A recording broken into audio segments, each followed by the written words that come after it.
আল্লাহ সুবহানাহু ওয়া তাআলা আরবি মাসগুলোর মধ্যে 4টি মাসকে সম্মানিত করেছেন। তন্মধ্যে জিলহজ মাস হলো অন্যতম। জিলহজ মাসের প্রথম 10 দিনের আমল আল্লাহ সুবহানাহু ওয়া তাআলার নিকট সবচেয়ে প্রিয় আমল। জিলহজ মাসের প্রথম দশকে রোজা রাখার চেষ্টা করা এবং রাতে ইবাদতে মশগুল থাকা, কেননা এই দিনগুলোর এক একটি দিনের রোজা 1 বছরের রোজার সমান মর্যাদাপূর্ণ এবং রাতের ইবাদত লাইলাতুল কদরের সমতুল্য।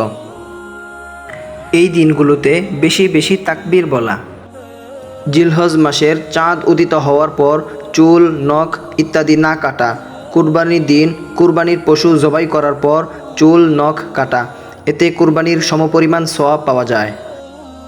জিকির তথা আল্লাহর স্মরণ বেশি করা, কুরআনুল কারীম খতম দেওয়া, বেশি বেশি কুরআন পড়া, কেননা কুরআন তেলাওয়াত হলো সর্বোত্তম জিকির। এমনভাবে আল্লাহর স্মরণ করা যেন নিজেকে পাপ থেকে দূরে রাখা যায়। জিলহজ মাসে ফরজ নামাজে গুরুত্ব বাড়িয়ে দেওয়া, পুরুষদের জন্য বিনা উজরে জামাত না ছাড়া, তাহাজ্জুদের আমলে যত্নবান হওয়া, ইস্তেগফার বেশি পড়া, যে কোনো উত্তম কাজ বেশি বেশি করা। আরাফার দিনের বিশেষ আমল রোজা রাখা, দোয়া করা, বেশি বেশি তাকবীর বলা। অনেক ফজিলতের পাশাপাশি এই দিন হলো আইয়ামে তাশরিকের একটি দিন। 9 তারিখ ফজর থেকে 13 তারিখ আসর পর্যন্ত প্রত্যেক ফরজ নামাজের পর তাকবীরে তাশরিকের আমল করা।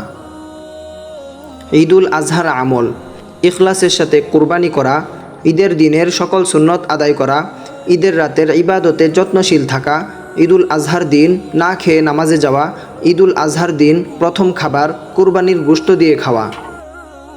আল্লাহ সুবহানাহু ওয়া তাআলা আমাদেরকে জিলহজ মাসের যথাযথ হক আদায় করার তৌফিক দিন। আমিন ইয়া রাব্বাল আলামিন।